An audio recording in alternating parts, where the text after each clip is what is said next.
Bonjour et bienvenue dans Ici pas maintenant quand, le podcast qui vous veut du bien. Je suis Daniela Knafo, coach hypnothérapeute, constellatrice familiale, passionnée par les relations humaines, autrice de différents ouvrages de développement personnel, d'un roman feel good, de poèmes et aussi d'un jeu de tarot coach. Je suis accompagnée de Chiara Gomis. Et aujourd'hui, je voudrais vous faire plonger dans ce sujet qui me touche énormément et qui touche beaucoup de monde, parfois de façon visible, parfois de manière plus subtile, voire invisible, la dépendance affective et émotionnelle. C'est un thème que j'ai exploré en profondeur dans mon livre « Dépendance affective et émotionnelle » publié aux éditions Lanor. Parce qu'au fond, la dépendance affective ne parle pas seulement de relations amoureuses, elle parle de la manière d'aimer, de nos peurs, de nos blessures et surtout de comment on peut se libérer de ce lien parfois douloureux pour retrouver une vraie liberté intérieure. Bonjour à toutes et à tous, je suis heureuse de présenter ce nouveau podcast « Et si pas maintenant quand ?» aux côtés de Daniela Knafo. Bonjour Daniela. Pour commencer, est-ce que tu peux nous expliquer ce qu'est la dépendance affective et émotionnelle ? Oui, Chiara. La dépendance affective et émotionnelle, c'est un état où notre bonheur, notre sentiment et notre valeur et notre sécurité intérieure dépendent presque entièrement de quelqu'un d'autre. C'est comme si on laissait le pouvoir à quelqu'un d'autre. C'est comme si notre baromètre émotionnel était branché directement sur la présence de quelqu'un d'autre, l'attention ou l'amour de l'autre. On a l'impression d'exister pleinement, seulement si cette personne est là, si elle nous aime et si elle nous valide. Et lorsque l'autre prend de la distance ou s'éloigne, c'est comme si que tout s'effondrait à l'intérieur de nous. On se sent vidé, coupé de l'air qu'on respire, comme si qu'on manquait d'oxygène. Et ce n'est pas simplement avoir besoin de l'autre, c'est toute la relation. Il y a le lien, l'attachement, et puis lorsque ce besoin devient, vital, comme si que rien d'autre compte, et quand l'absence de l'autre va déclencher une angoisse profonde, un doute permanent, avec ce vide brûlant à l'intérieur de soi, qui ronge, comme si on n'est pas aimé, comme si qu'on manque d'amour. Mais dis-moi Daniela, d'où vient son origine ?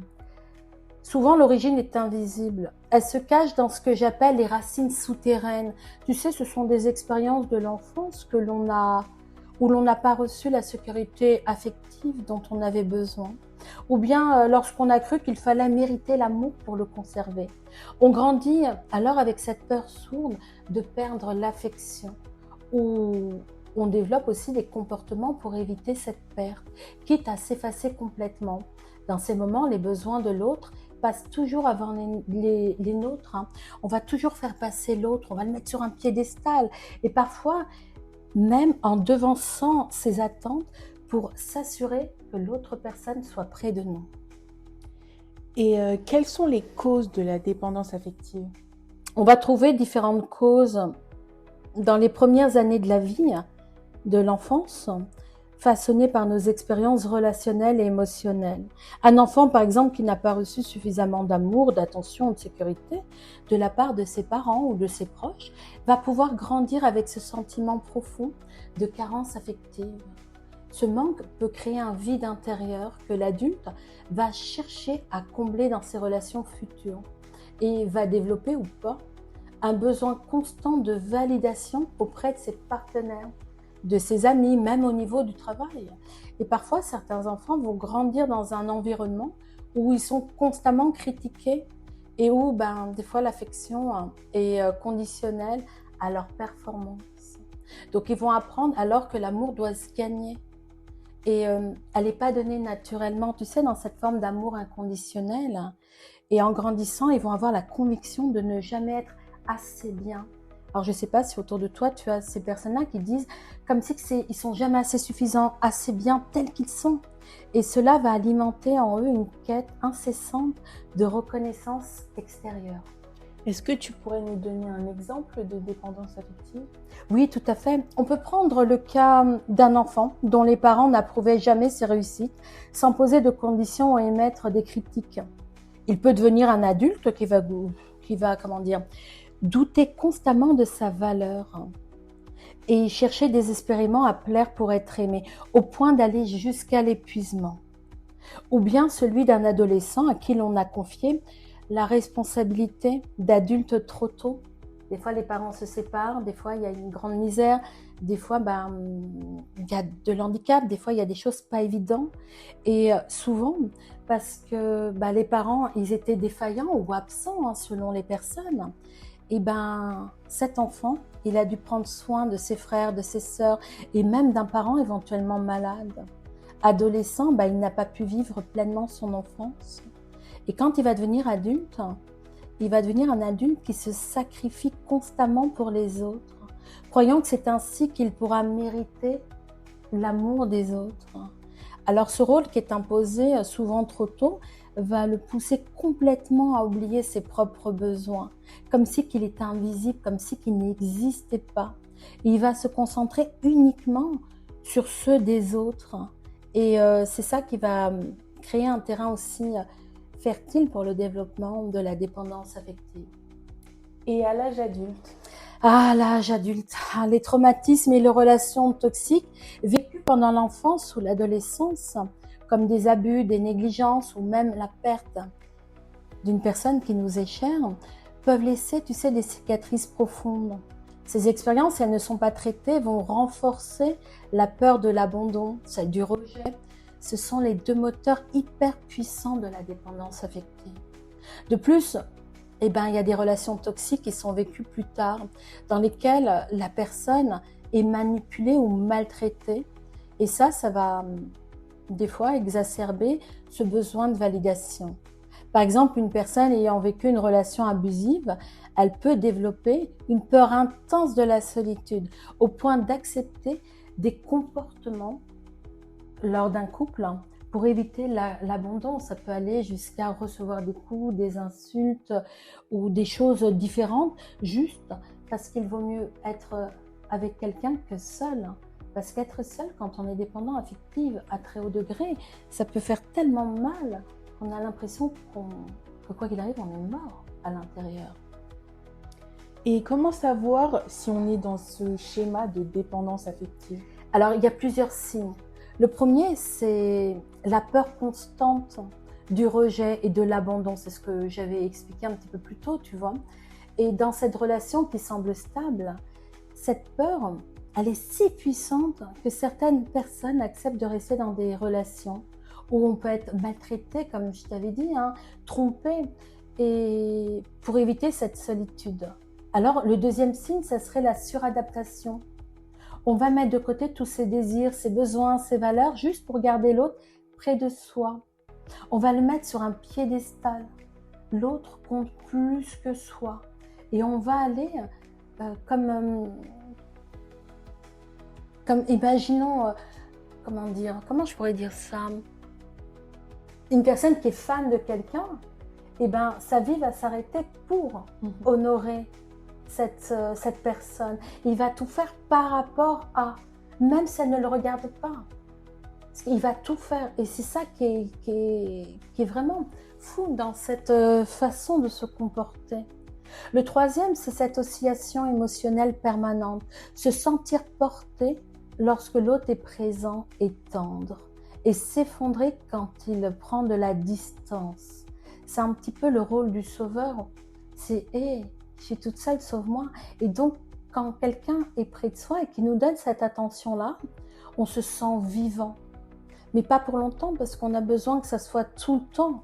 Et dès que la personne s'éloigne, même 5 minutes, tout s'effondre. C'est comme vivre sur un bateau en pleine tempête. Tu vois, je te donne un exemple, une forme de métaphore, sans jamais voir la terre. Ok, super.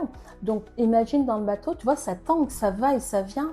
Et puis, il y a les difficultés à poser ses limites, à rester dans une situation qui blesse, juste parce que l'idée d'être seul semble tellement insupportable encore que la douleur actuelle. Est-ce que dans le fond, on ne serait pas tous un peu dépendants affectifs? Ouais, Chiara, tout à fait. On est tous dépendants affectifs, mais à certains niveaux, et pas surtout. Et c'est important de le reconnaître. Nous sommes des êtres de lien. Et ce besoin d'être aimé, reconnu, accueilli est un moteur humain depuis la nuit des temps. On a besoin d'appartenir à un clan.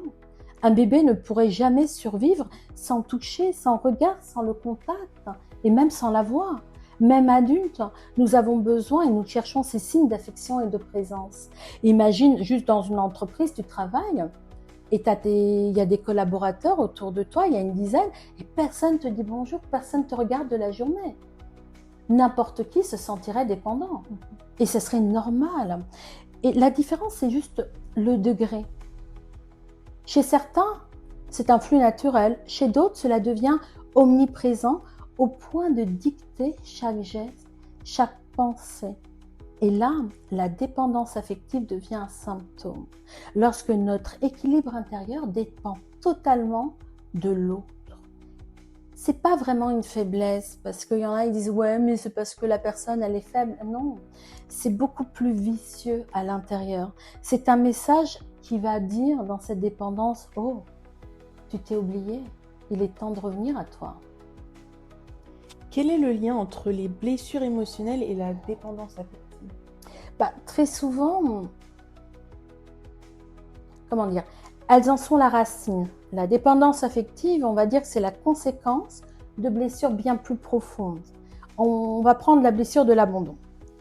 Avoir ressenti très tôt qu'un parent était absent physiquement ou émotionnellement. Il ne faut pas oublier que quand on est enfant, on va aller agir par rapport à nos perceptions d'enfant. Et ça peut être vrai ou faux. Et ça, c'est pas ce qui compte. C'est ce que l'enfant a ressenti, vrai ou pas. C'est ses ressentis à lui qui vont compter. Et cela va créer une peur viscérale que cela recommence. Et souvent, il va y avoir ce réflexe de vouloir retenir l'autre à tout prix et faire des choses pour que l'autre soit là. Il y a aussi, tu sais, la blessure du rejet. C'est ce sentiment profond de ne pas être assez, qui pousse à s'accrocher à toute personne et en donnant à soi-même peu de reconnaissance. Il y a aussi la blessure de la trahison. Avoir été trahi par une personne de confiance, ça peut être un parent, ça peut être quelqu'un de légitime quand on était petit. Et on va reproduire ce scénario dans l'espoir inconscient de vouloir le réparer. Tant que ces blessures restent inconscientes, alors quand je parle d'inconscient, ça veut dire que on ne sait pas. À l'inconscient, c'est on ne sait pas. On sait qu'il y a quelque chose qui ne va pas, mais on n'arrive pas à le conscientiser. On n'arrive pas à mettre les mots dessus. Et elles vont diriger nos choix et vont se répéter comme un schéma répétitif. Comment se manifeste-t-elle dans la vie quotidienne? Quels sont les premiers signes? C'est un besoin constant de validation. La personne, chaque fois qu'elle va devoir s'habiller, devoir faire n'importe quoi, va dire « est-ce que c'est bien? Est-ce que je suis bien? Est-ce que c'est comme si ?» Et même si jamais on va lui dire « je t'aime », même si on va lui dire « t'es belle » ou « t'es beau » ou peu importe, elle va revenir tout le temps, reposer la même question. C'est jamais assez. Et puis, la solitude est vécue comme insupportable, hein. Et puis, la tendance de rester dans des relations malsaines ou à accepter des situations qui vont à l'encontre des valeurs. Et puis, il y a aussi tout le temps cette croyance. Pour être aimé, je dois donner tout à l'autre. Parce qu'il faut gagner l'amour par des actions, des sacrifices. Et ça, c'est une propension à s'effacer. Dans ton livre « La dépendance affective », tu expliques que la dépendance peut se manifester dans tous les domaines. Oui, tout à fait. On peut la retrouver dans toutes les sphères, tu sais, à la fois amoureuse, mais aussi en amitié, dans la famille et au travail. Peux-tu nous en dire plus sur la sphère amoureuse? Alors souvent, la sphère amoureuse, c'est celle qui est le plus connue dans la dépendance affective, et c'est pas la seule. On va imaginer par exemple dans le couple. Elle va se traduire souvent par de la jalousie. Dès qu'une personne va parler à l'autre, au conjoint ou au partenaire, il va y avoir tout de suite ce besoin de contrôle, de possessivité. Cela peut entraîner des tensions et parfois la rupture. La dépendance affective et émotionnelle dans le couple est, comme je dis, la plus nuisible et pourtant la plus courante. Dans les relations amoureuses, elle peut se manifester par la peur de perdre la partenaire à tout moment. Donc on va l'appeler 30, 40 fois. Et la possessivité va entraîner des conflits, voire la rupture de la relation. Je peux te donner un exemple là, qui me vient en tête. C'est celui-là d'Adèle. D'Adèle qui a une peur bleue de la solitude.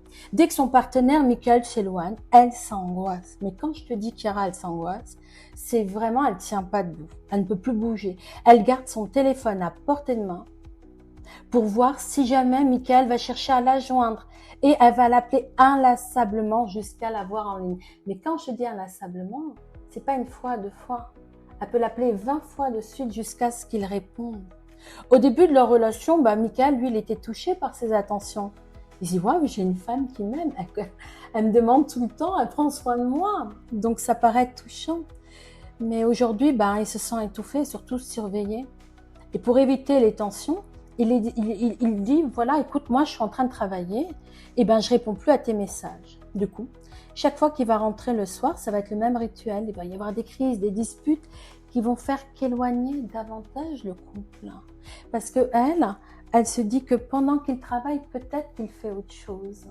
Et elle, au lieu d'avancer et de penser à elle va être omnibulée. C'est vraiment le mot omnibulée par la personne. Et du coup, si chacun n'a pas pu exprimer ce besoin et guérir de ses blessures, leur histoire prendra fin. Adèle va rejeter la faute à son partenaire qui, selon elle, ne l'a pas comprise, malgré tous les efforts qu'elle fait pour répondre à ses besoins. Mais en fait, la vérité a toujours deux côtés. Et quand Michael, quant à lui, il n'avait rien demandé ni rien réclamé. Et c'est ça la dépendance affective, c'est qu'en fait, on va donner à l'autre. Comment t'expliquer? On va donner à l'autre plus que ce qu'il a demandé. Et on va lui demander de nous remercier sur ce qu'il n'a pas demandé. Donc la personne reçoit, mais en fait, on lui donne mal. On va lui donner dans l'attente, écoute ça. Et c'est ça où c'est difficile, dans l'attente de recevoir la même chose. Mais l'autre n'est pas le miroir de nous. L'autre ne sait pas ce qu'on a dans notre tête. C'est pour ça que des fois, il faut parler. Si tu donnes quelque chose, si tu donnes plein de câlins à une personne et que tu attends qu'elle t'en donne plein et qu'elle ne te les donne pas, tu peux toujours attendre. Par contre, si tu lui dis « moi aussi, j'aimerais plein de câlins », là, c'est différent. Et en amitié, comment la dépendance affective et émotionnelle se manifeste? Elle se traduit souvent par un besoin constant d'être entouré et avec cette incapacité à accepter le rejet, même temporaire. C'est-à-dire quand on va avoir des amis, si jamais nos amis rencontrent d'autres amis, il va y avoir une forme de jalousie. On va avoir besoin d'être entouré vraiment tout le temps, tout le temps, tout le temps. Et on va avoir une peur irrationnelle d'être exclu du groupe. Donc chaque fois que le groupe va décider de faire quelque chose, même si on n'est pas d'accord, on va y aller pour y être inclus. Alors cela peut fatiguer aussi les amis parce que, à un moment donné, on en demande trop. On va les appeler, on va pas leur laisser faire leur vie et on va tout le temps être derrière. Moi, j'avais une amie étant jeune, elle était vraiment dépendante affective et je me rappelle, on n'avait pas encore le téléphone à l'époque. Et j'allais pour me laver, elle se mettait devant la porte de la salle de bain. Et mon père, il dit, mais arrête, va-t'en, rentre chez toi. Ou j'allais aux toilettes, elle se mettait devant la porte. Parce qu'elle avait besoin de cette amitié tout le temps, tout le temps, tout le temps. Et c'est vrai que c'est bizarre. Et on se sent frustré parce que c'est étouffant. Voilà. Et je peux te donner l'exemple dans cette incapacité à agir de cette manière autonome et de se mettre, tu sais, dans cet état complètement de dépendance vis-à-vis des autres. On peut prendre l'exemple d'Alex. C'est un jeune homme qui entretient une forte connexion avec son ami d'enfance Damien. Et puis, à un moment donné, ils grandissent et puis il reçoit une offre d'emploi à Montpellier. Il est terrifié Écoute ça. Pas l'idée d'aller faire son travail parce que c'est le job de sa vie, mais juste à l'idée de quitter son pote. Et pour Alex, l'idée de se séparer de Damien est devenue tellement insupportable et il a peur que ça mette fin à leur amitié. Du coup, au lieu d'aller prendre ce job, que c'est ce qu'il voulait, c'était son rêve, il va refuser ce job. Et il va dire à son pote, c'est pour toi que j'ai fait ça. Mais l'autre lui a rien demandé. Donc imagine, il va se sentir au départ valorisé, l'ami, en se disant waouh, en tant qu'ami de confiance, vers qui Alex se retourne instinctivement pour obtenir du soutien et tout ça. Mais si jamais l'autre disait moi je rencontre quelqu'un d'autre, l'autre il va se barrer. Et c'est là où l'amitié, des fois, est plus importante que ma carrière, et c'est ce qu'il lui dit. Il lui dit, notre amitié est plus importante que ma carrière. Et quand il lui dit ça, pour toi, j'ai refusé ce poste. C'est ce qu'il lui dit inconsciemment. Mais l'autre lui a jamais rien demandé. Donc l'autre, demain, il rencontre, il veut se marier, il veut déménager, il se sent inconsciemment coupable. Et voilà. Et donc ça, c'est vraiment un exemple où il faut faire attention parce que dans l'amitié, il y a ce besoin de consacrer plus de temps et d'énergie à l'autre. Et à un moment donné, ça étouffe que souvent, dans l'amitié, il va y avoir des coupures radicales. J'espère avoir été claire. Oui, voilà.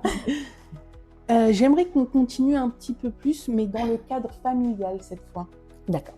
Alors, dans la famille, la dépendance affective, elle se traduit par une surprotection ou une difficulté à laisser les autres membres de la famille, tu sais, vivre leur vie indépendamment, avec un besoin constant d'être en contact. Je ne sais pas si tu as déjà connu ça ou vu autour de toi. Cela peut entraîner des tensions familiales car les autres membres, ils se sentent asphyxiés. Toutes les décisions sont prises par la famille. C'est comme une emprise émotionnelle. J'ai l'exemple de Juliette qui illustre très bien la dépendance affective au niveau de la famille.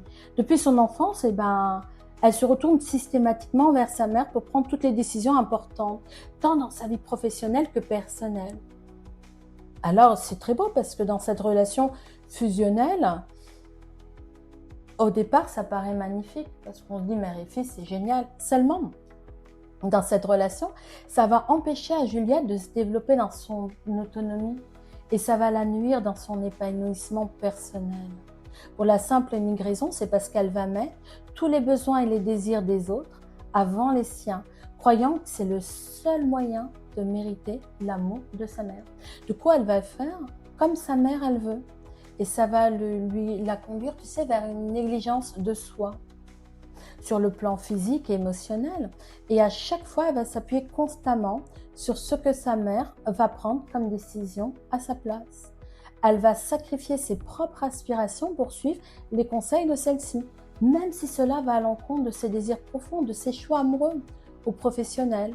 C'est aussi une façon de se dédouaner en disant « tiens, voilà, regarde maman, j'ai fait comme toi, comme tu m'as dit. Si je rate, ça ne sera pas de ma faute. » Et elle va vivre aucune vraie expérience parce que l'expérience, c'est quoi dans la vie? L'expérience, c'est aussi de rater, c'est aussi de se retrouver face à un mur, c'est de pleurer, c'est de recommencer. Mais elle, c'est le choix de sa mère. Donc jamais elle rate, sa mère va rien lui dire parce que c'est sa mère qui l'a dit. Donc elle sera tout le temps dans cette protection-là. Et à un moment donné, elle peut aussi perdre, tu sais, une forme d'identité à elle. Et ça peut aller beaucoup plus loin dans son bien-être psychologique. Cette dynamique peut conduire à des relations complètement déséquilibrées et même un peu malsaines. Parce que les besoins et les désirs de Juliette vont être relégués aux désirs de la mère. Et même dans le choix de l'amoureux. Et ça, je le vois beaucoup en séance où il y a des jeunes filles, des jeunes femmes, ils ont encore 30 ans ou 40 ans. Et ils partent encore en vacances qu'avec leur mère. Et souvent, elles sont encore jeunes filles. Parce que leur mère ne trouve que l'ami n'est pas assez bien. Mais assez bien pour qui? Pour la mère ou pour la fille? Et ça, il faut faire attention. J'aimerais qu'on développe encore plus dans le cadre familial. Ah, alors, comment dire? On a parlé de la surprotection. On peut aussi parler des tensions. Donc, on avait parlé de Juliette, mais on peut parler aussi quand il y a des choix dans la famille. Par exemple, au niveau du travail. Par exemple, un père qui est médecin, il va vouloir que les enfants qu'ils deviennent médecins à leur tour, qu'ils fassent ces études-là. Et s'ils ne le font pas, eh ben, ils vont sentir que comme si que le parent ne s'intéressait plus à lui. Donc par amour, pour ne pas perdre cet amour, il va faire comme ce que le père a, comme ce que le père pense, comme ce que la mère pense. Entre frères et sœurs aussi, ils vont aller faire. Il y a aussi des fois des dissonances entre les frères et les sœurs. Et si jamais, par exemple, la mère, la fille, elle a pris des études de lettres, parce que la mère est écrivain, c'est un exemple, et ben le garçon, lui, jamais veut faire d'autres études. Il va se dire, peut-être que j'aurai pas cet amour-là, donc il va aller se sacrifier pour faire comme la sœur, et se mettre en forme de rivalité pour dire, regarde maman, moi aussi je suis comme elle. Et il y a plein d'autres exemples, là j'en ai dit juste un ou deux, et vraiment, il faut vraiment comprendre que ça crée vraiment des relations pas évidentes à l'intérieur de ces familles-là. Et souvent, quand on fait un enfant, et dans le cercle de la famille, l'enfant a le droit de pouvoir choisir, de faire ses propres expériences, de tomber, de se relever. On ne fait pas un enfant pour qu'il fasse nos rêves à nous. J'espère que c'est clair. Oui, Ouais. c'est très clair. J'ai l'impression que je me suis embrouillée, mais ça va. Ok. Je suis curieuse maintenant de savoir, au niveau du travail, comment ça se passe en entreprise, comment on agit avec la dépendance affective au travail. La dépendance affective, déjà, c'est ce que j'essayais de dire au départ, c'est on attend une reconnaissance de l'autre, que ce soit du parent, du partenaire, de l'ami. Et au travail, du boss ou de la boss, peu importe, on va attendre d'être reconnu pour ce qu'on fait. Et souvent, cette dépendance va se traduire par ce besoin excessif de validation. Et on va avoir, tu sais, la difficulté à dire non. Et puis, on va avoir tendance à accepter les tâches supplémentaires par peur de décevoir. Et dans la dépendance affective, tu vas avoir tout le temps ceux qui ont tout le temps la grosse pile qui finit jamais à l'heure. Tu sais, qu'ils n'osent pas dire non parce qu'ils disent si jamais je dis non, peut-être qu'il va penser que je suis nulle. Alors, ils vont oublier leurs propres limites, leurs besoins. On peut prendre l'exemple de Claire qui travaille dans une grande entreprise et qui ressent ce besoin constant de reconnaissance de la part de ses supérieurs, même de ses collaborateurs. Et si elle ne reçoit pas de retour de ses collègues au travail, elle va même aller jusqu'à douter de ses compétences. Et c'est ça qui est fou. C'est parce que si jamais on lui dit c'est pas bien, ou on lui a pas dit oh c'est bien ce que tu as fait, elle va se mettre à douter. Alors qu'on n'a pas besoin de ça. On fait un travail, on est payé pour ça, on le fait. Et c'est OK. Et puis elle va se plier en quatre pour être aimée, reconnue par ses collègues. Elle va même aller prendre en charge des tâches des autres, juste pour les soulager et juste pour être appréciée. T'imagines ça? Et c'est ça qui est fou. Alors que les autres vont partir à 17h, elle va rester au bureau pour finir leurs tâches à eux. Parce que les autres, ils vont dire, c'est compliqué. Si tu veux, donne-le, moi j'ai le temps. Mais non, t'as pas le temps. Tu commences à 8h, tu finis à 17h. Et du coup, les autres, ils s'en vont. Et elle n'est même pas cadre dans la société. Et cette quête de validation va l'amener à un épuisement moral, professionnel. Elle va même oublier, tu sais, ses propres limites. Et un jour, quand elle est venue me voir et que je lui expliquais qu'en fait, travailler plus et faire des heures supplémentaires qui ne sont pas payées, ça ne fait pas d'elle un modèle. En fait, il faut savoir que dans les grandes entreprises, quand tu fais ça, c'est que normalement, dans ta journée de travail, c'est que tu n'as pas été assez compétent pour finir. Et comment elle va justifier qu'elle a fait le travail des autres? C'est quand même fou. Et en plus, en tant que bonne samaritaine, elle se portait volontaire pour les aider. Et ça faisait pas d'elle la personne la plus sympa. Parce que du coup, c'est pas elle qui avait les promotions. Et c'est pas elle à chaque fois qui montait de niveau ou qui avait une augmentation. Et donc, quand elle a remarqué ça, on a essayé de travailler sur cette forme de dépendance et de cette reconnaissance. Alors j'ai encore plein d'autres questions qui me viennent, plein d'autres questions à te poser. Donc ce que je te propose, c'est qu'on fasse une seconde partie. Est-ce que ça te dirait? Ah oui, complètement, parce que même moi, là, j'ai pas tout dit. On est passé juste sur quelques exemples. Il y a tellement à dire, hein. Et la prochaine fois, je pense qu'on pourrait parler de comment sortir de cette dépendance. Bonne idée, ça me va.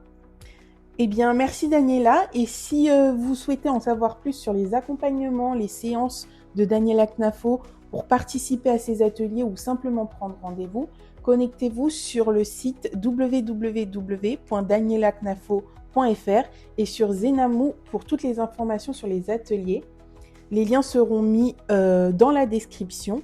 Merci à toutes et à tous de nous avoir écoutés. Hâte de vous retrouver dans la seconde partie et d'en savoir plus sur la dépendance affective et émotionnelle. Merci Daniela. Alors, merci à toi. Et je voulais juste rajouter un petit truc. Tu sais, la dépendance affective et émotionnelle, c'est un chemin. C'est pas un déclic magique. La première étape, c'est la conscience. Nommer la dépendance. Tu sais, on va aller apprendre à l'identifier sans se juger. Et c'est ce que nous verrons ensemble avec ces étapes-là, hein. J'ai plein d'idées déjà où je veux y aller là. Ça m'a donné envie de continuer tout de suite. Bon, allez. N'oubliez pas que le livre, vous pouvez le retrouver à la fois dans toutes les librairies, sur Amazon aussi. C'est Dépendance affective et émotionnelle de Daniela Knafo, donc de moi, aux éditions Lanor. Merci à toutes et à tous d'avoir écouté ce podcast. Et si pas maintenant, quand? Le podcast qui vous veut du bien. Et merci à toi, Chiara. Merci. On se retrouve dans la deuxième partie.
Est-ce que tu pourrais nous donner quelques exemples d'animaux totems et leur enseignement, qu'est-ce qu'ils signifient?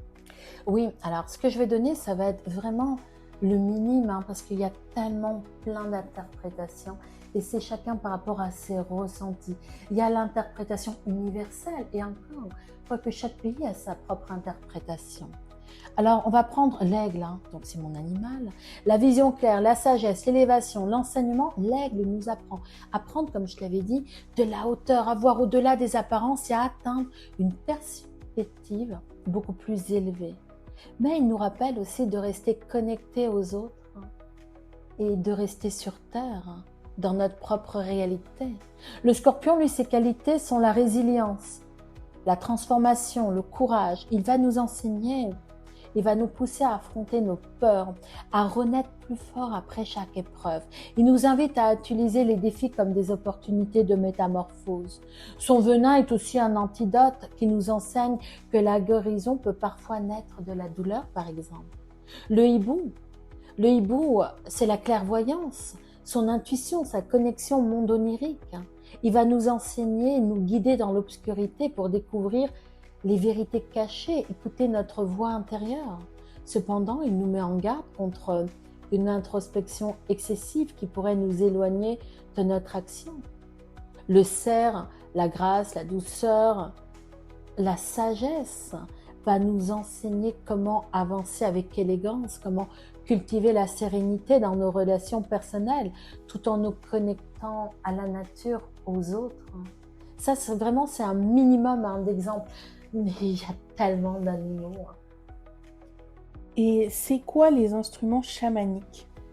Les instruments chamaniques, on va retrouver le tambour, le grelot, et on en avait déjà parlé, hein.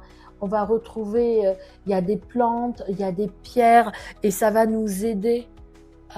Il y a de la flûte, il y a plein d'éléments. Il y a aussi les mantras. Et tous ces instruments-là, même la voix est un instrument. Ça va nous permettre, parce que quand tu vas taper en rythme régulier, il va y avoir des sons binauraux. Et le cerveau, il va aller dans cette forme de méditation. Donc, tu as plein d'instruments. Et pour ceux qui jouent du piano, pourquoi pas? Ils pourraient jouer du piano dans le néo-chamanisme. Ou ceux qui jouent de la guitare, ils pourraient s'en servir aussi, juste avec les sons.